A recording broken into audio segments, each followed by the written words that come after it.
बैठ करके कुछ क्षण, 1 मिनट 2 मिनट चित्त को समाहित करो और जो गुरुदेव ने भाव दिया है उस पर आओ। अब ठाकुर सेवा के लिए जब आप जा रहे हैं आपको ये ध्यान रखना है कि आपको चाहिए क्या। एक बार श्री कृष्ण को साष्टांग दंडवत कर ले तो 10 अश्वमेध यज्ञ के अवभृत स्नान का फल प्राप्त होता है। रोज सुबह उठकर मंदिर जाने को लेकर सभी की दिनचर्या अलग अलग हो सकती है, लेकिन सुबह उठकर मंदिर जाने तक की हमारी दिनचर्या कैसी हो और मंदिर में जाकर हमें किस तरह पूजा अर्चना करनी चाहिए जिससे हमें उसका पूर्ण फल प्राप्त हो सके, चलिए जानते हैं श्री गुरु जी के इस प्रवचन में। राधे राधे। प्रातः काल जो ही आंख खुली तो सबसे पहले गुरु चरणों में प्रणाम, गुरुदेव को प्रणाम, फिर अपने आराध्य देव का नाम मंत्र। गृहस्थ में हो, गृहस्थ धर्म का संयोग किया है तो स्नान के बाद मंत्र, विरक्त है तो हर समय पावन है, सैया पे उठा गुरुदेव को प्रणाम और मंत्र जाप प्रारंभ। जब शौच आदि लगे तो उसकी नित्य क्रिया। गृहस्थ है, गृहस्थ धर्म का संयोग किया है, नाम जप कर सकता है पर उस सैया पर मंत्र जाप नहीं, पवित्र हो करके फिर अन्य आसन पर बैठकर मंत्र जाप करें। अब ठाकुर सेवा के लिए जब आप जा रहे हैं आपको ये ध्यान रखना है कि आपको चाहिए क्या। हमारी तरफ से प्रार्थना कभी भगवान से लौकिक वस्तुएं मत मांगना, अपने आप हर आवश्यकता वो पूरी करना शुरू कर देंगे। आप मांगोगे वो निश्चिंत हो जाएंगे, आप नहीं मांगोगे वो चिंतित हो जाएंगे कि ये तो मांगता ही नहीं है कभी। अब इसको इस समय क्या आवश्यकता है, वो खुद पक्का पूरे जीवन की अनुभव की बात। जब जहां व्यवहारिक पारमार्थिक रक्षा करनी हुई है तब सरकार ने रक्षा की, जहां उनको संभालना हुआ है, जो देना हुआ है, जो पोषण कराना हो, सब ये जो प्रभु ने कहा है अनन्यश्चिन्तयन्तो माम ये जनाः पर्युपासते तेषां नित्याभियुक्तानां योगक्षेमं वहाम्यहम् अक्षरशः परम सत्य। वो योग और क्षेम बहुत अच्छे से करते। अप्राप्त की प्राप्ति कराना योग और प्राप्ति की रक्षा करना क्षेम, दोनों मेरे प्रभु बहुत अच्छे से करते। इसकी चिंता मत, ऐसा मांगो कि हमारा चित्त निरंतर आपसे जुड़ा रहे। बिसरियो ना बिसारियो यही दान मोहित। अब जब अपने ठाकुर जी के समीप सिंहासन के समीप पहुंचे तो सबसे पहले दंडवत किया, साष्टांग दंडवत, पंचांग दंडवत, पर्दा खोलने के पहले दंडवत किया।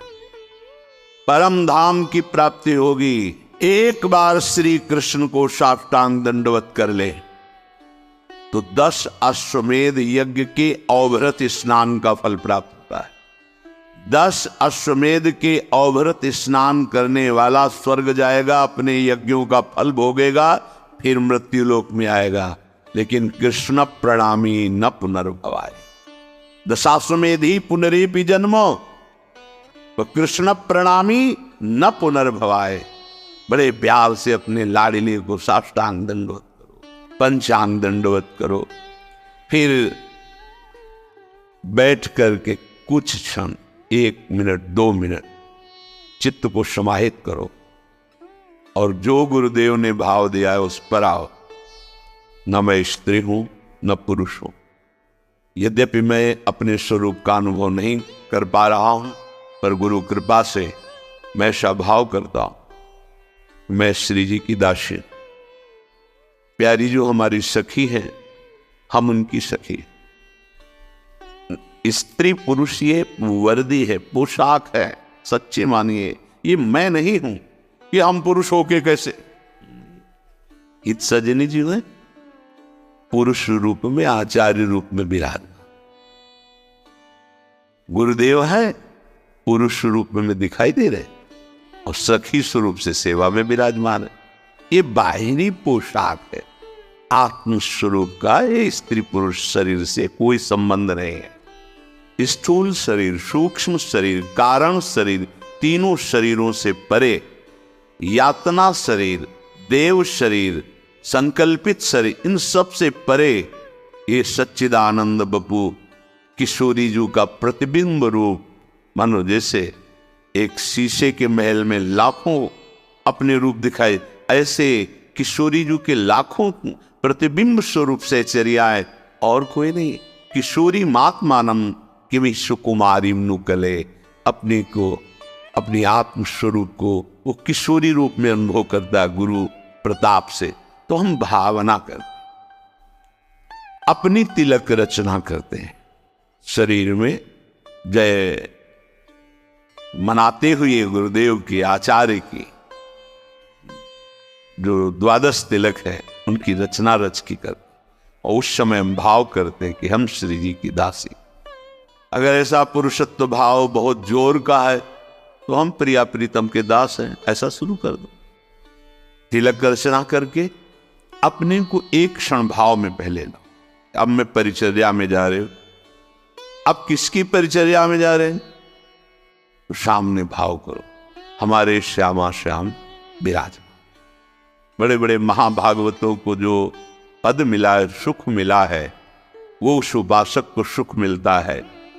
सेवा के पहले ध्यान करो, हम किसकी सेवा करने जा रहे हैं? गौर श्याम जी, अद्भुत जिनका सौंदर्य, अद्भुत प्रभाव, अद्भुत महिमा, मैं उनकी सेवा करने जा रहा हूं। ध्यान एकाग्र करे, ध्यान कहीं और, पर्दा हटा रहे, सेवा बहुत सावधानी से। हम किन की सेवा? श्यामा श्याम की सेवा। मैं उन हरि की सेवा करने जा रहा हूं जिनके चरणामृत का इतना प्रभाव है कि जिसने अपनी जिह्वा पर नित्य चरणामृत पान किया वो भगवान की महिमा जिसकी अकुंठ है, ऐसे महान धाम वैकुंठ का अधिकारी होता। अपने प्रिया प्रीतम के उपासक हैं तो अपना नित्य धाम वृंदावन। एक चरणामृत नित्य पीने का फल है भगवान के नित्य धाम में वास मिल जाना।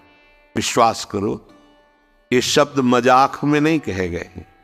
जो रोज चरणामृत का पान करता है, नियम बना लो, जिह्वा आसक्त हो जाए चरणामृत में, संतों का चरणामृत, हरि का चरणामृत रोज हमारे पास होना चाहिए। हमारे ये परम संपत्ति है। अगर चरणामृत नहीं तो देखो, परम दानी है राधा वल्लभ लाल जी बिहारी जी, वहां जाकर आप मांगे, आपको चरणामृत मिल जाएगा। इतना ही चरणामृत मिल जाए, उसमें आप चाहे 100 लीटर जल मिला लीजिए, वो बराबर चरणामृत ही रहता है। रोज चरणामृत लीजिए। चरणामृत पीने वाले के अंदर ऐसी दुख सहने की सामर्थ्य आ जाती है। यद्यपि प्रारब्ध के अनुसार बड़े बड़े महापुरुषों ने भी दुख को स्वीकार किया है, पर वो दुखी नहीं हुए। वो अपना प्रभाव दिखा रहा है, पर चरणामृत अपना प्रभाव दिखा रहा है। देखो, महादेव जी भगवान का चरणामृत गंगा जी को सर पर धारण किए हैं। आप देखो, ये वो है जो मोक्ष सुख को भी लघु कर दे। ये वो मार्ग है। श्री जी का पर्दा हटाया, धीरे धीरे चरण चापे, भावना की, युगल सरकार उठ रहे हैं। अब पद के द्वारा उठाया जाए, जागो मोहन प्यारी रात। हारमोनियम बज रही, मंजीरा धीरे से मृदु मृदंग बज रही। ये जो बाजे बजा रहे ना, ये त्रिभुवन पति की राजधानी को प्राप्त होंगे। जय जय वृंदावन रजधानी, जहां विराजत मोहन राजा श्री राधा महारानी। जय जय वृंदावन रजधानी। हे सदा सनातन इक रस जोरी, महिमा निगम न जानी। जय जय वृंदावन रजधानी। ये खिलवाड़ मत समझ लेना है जो आप हारमोनियम, संगीत, मृदंग आदि आप बजाते हैं प्रियालाल के सामने, केवल बजाते हैं ना, इसी से राजधानी की प्राप्ति हो जाएगी, वृंदावन राजधानी। 3 लोकों के स्वामी प्रभु श्री हरि की और प्रियाजू की ये राजधानी है वृंदावन। जब आप हारमोनियम पे बैठे तो सबसे पहले उसको प्रणाम करें। आप मंजीरा उठाए तो माथे से लगाए। जो भी वाद्य है पहले उसे प्रणाम करें, क्योंकि ये प्रियालाल की सेवा में आए। सारा खेल भाव का है, भाव का सारा खेल। ये जो आप वाद्य बजा रहे हैं इनको साधारण वाद्य मत समझिए, ये कुछ विशेष भजनानंदी वाद्य बने हुए हैं जो श्री जी के सामने बज रहे हैं। नहीं कहीं और भी बजते हैं, नहीं बजते। वाद्य तो वाद्य ही है, लेकिन ये वाद्य साधारण नहीं। इन्होंने पूर्व जन्म में भजन किया और ये वाद्य रूप हुए। सब जगह प्रभु विराजमान है। ये जड़ चेतन देखने का भेद है। ये आए हुए हैं हमारी श्री जी की सेवा में। मंजीर, मृदंग, हारमोनियम, ये जो भी, इनको प्रणाम करो। हमारे श्री राधा वल्लभ लाल जी के सामने जब समाज होती तो आप देखो मृदंग में पोशाक हो गई, और पूजन जब होता है तो वाणी जी का पूजन, हारमोनियम, मंजीरा, मृदंग, सबको तिलक, सबका पूजन, सबको प्रणाम। बहुत सावधानी रखी जाती है कि उनमें चरण न छू जाए, पैर न छू जाए, क्योंकि श्री वहां भाव किया जाता है ये श्री जी की सखिया है। श्री जी को सुख प्रदान करने के लिए कोई मृदंग बनी हुई है, कोई मंजीर बनी हुई है, कोई ये वाद्य और वाद्य बने हुए हैं। हमें ध्यान पूर्वक सेवा करनी। हम जो सेवा कर रहे हैं वही हमारा मन होना चाहिए।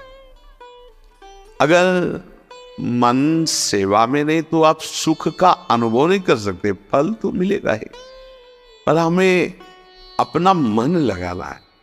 प्यारे जू को उत्थापन किया, विराजमान किया, मंगल भोग लगा रहे हैं, बिल्कुल भाव में है। मन समाहित कीजिए, 5 मिनट सेवा कीजिए, लेकिन एकाग्रता पूर्वक, प्यार पूर्वक प्लीज। इनको भाव चाहिए। वस्तुएं उतनी नहीं हो सकती जितना हम भाव कर सकते हैं। तो हमारे हृदय में ध्यान पूर्वक सेवा होनी चाहिए। जैसे 4 लोग सेवा कर रहे हैं, ए भाई इधर उधर चित्त मत ले जाइए।